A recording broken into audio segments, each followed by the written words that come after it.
Let's cut the crap. You inherited $20,000 and somehow turned it into $70,000. That's awesome, seriously. But the fact that you're even asking if you should pull it out for bills tells me you're still stuck in the broke mindset, and that $70,000 could vanish faster than free pizza at a college dorm. Most people think having more money means you're automatically rich. Wrong.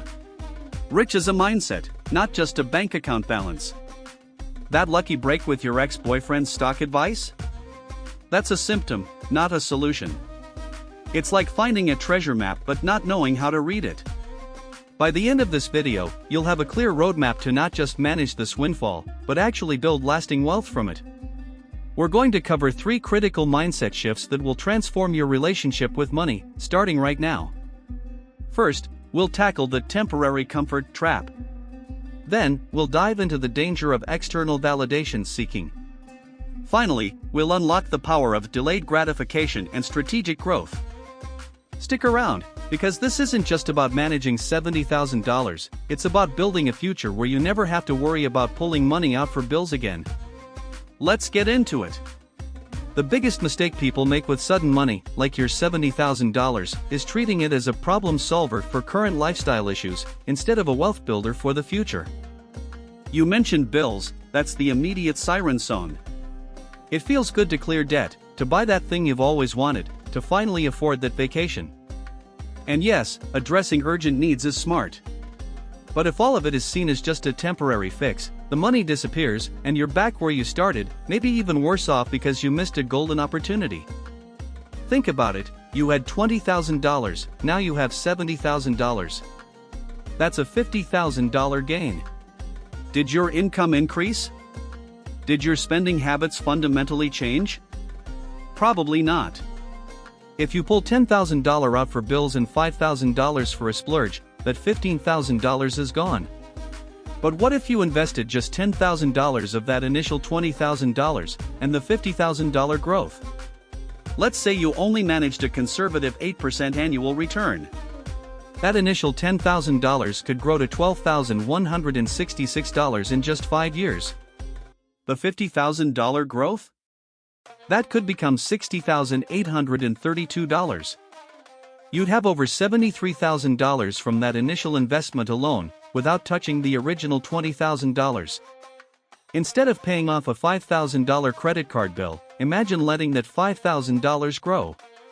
If you invested $5,000 and it grew at 8%, in 5 years it'd be $6,083. You'd have more than enough to cover the bill and have an extra grand. This isn't about hoarding cash, it's about strategic allocation. You need an emergency fund, yes, maybe $3,000 to $5,000 for absolute rock-bottom emergencies. But the rest? That's seed capital. Don't let temporary comfort sabotage your long-term security. It's time to shift your perspective from fix it now to grow it forever. Your ex-boyfriend's stock advice leading to a $50,000 gain is a huge red flag for the external validation addiction. It feels amazing when someone else seems to have the magic touch, right? They tell you what to buy, you make money, and suddenly you feel smart, successful, seen. This is incredibly dangerous because you're not building your own financial intelligence, you're just following someone else's lead. What happens when they're wrong? What happens when they're gone? You're left holding the bag, or worse, you've lost confidence in your own ability to make sound decisions. I saw this with a friend, Sarah. She inherited $15,000 and immediately gave it to her finance guru friend who promised huge crypto returns. The friend made some money initially, so Sarah felt brilliant. Then the market tanked, the friend disappeared, and Sarah lost almost all of it. She never learned why she invested, what the risks were, or how to research for herself. She was chasing the feeling of being right, the external validation. With your $70,000, the temptation might be to ask, what else should I buy, or who else knows a good stock? Resist that urge. Instead, dedicate a small portion, maybe $500 to $1,000, to educating yourself. Read books like The Psychology of Money or I Will Teach You to Be a Millionaire. Take a reputable online course on investing basics. Understand index funds, ETFs, and basic risk management. Learn to identify why you're investing. Is it for retirement, a down payment, passive income? Knowing your why helps you choose the what. This isn't about being a stock market genius overnight. It's about building confidence in your decisions, based on your knowledge.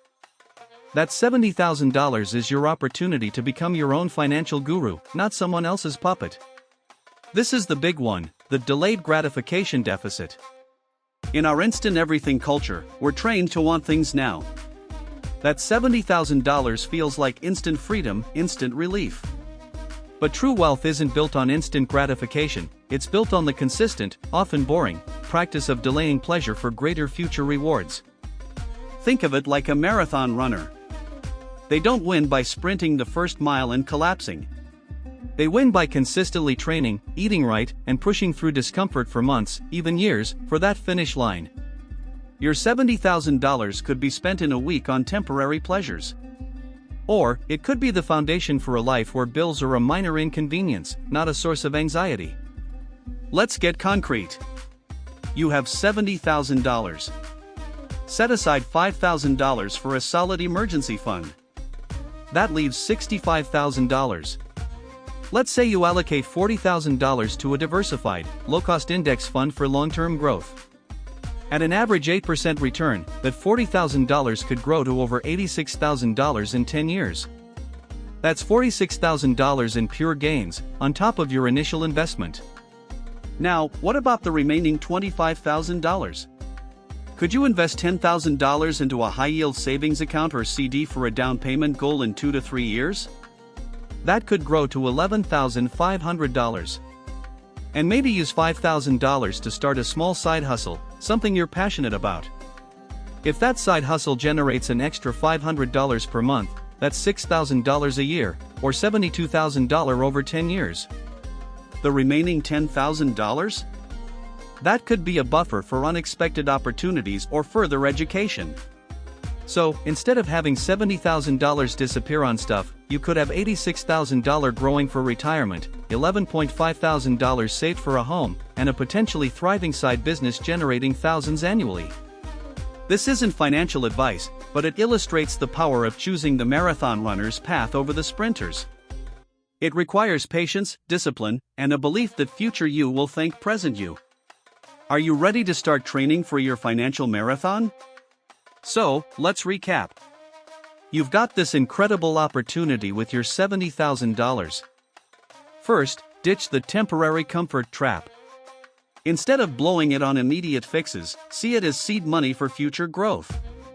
Allocate wisely, a small emergency fund, the bulk for long-term investments, and perhaps a portion for a medium-term goal like a down payment. Second, break free from the external validation addiction. Stop chasing hot stock tips or relying on others. Invest in your own financial education. Understand the why behind your investments and build confidence in your own decision-making. Third, embrace the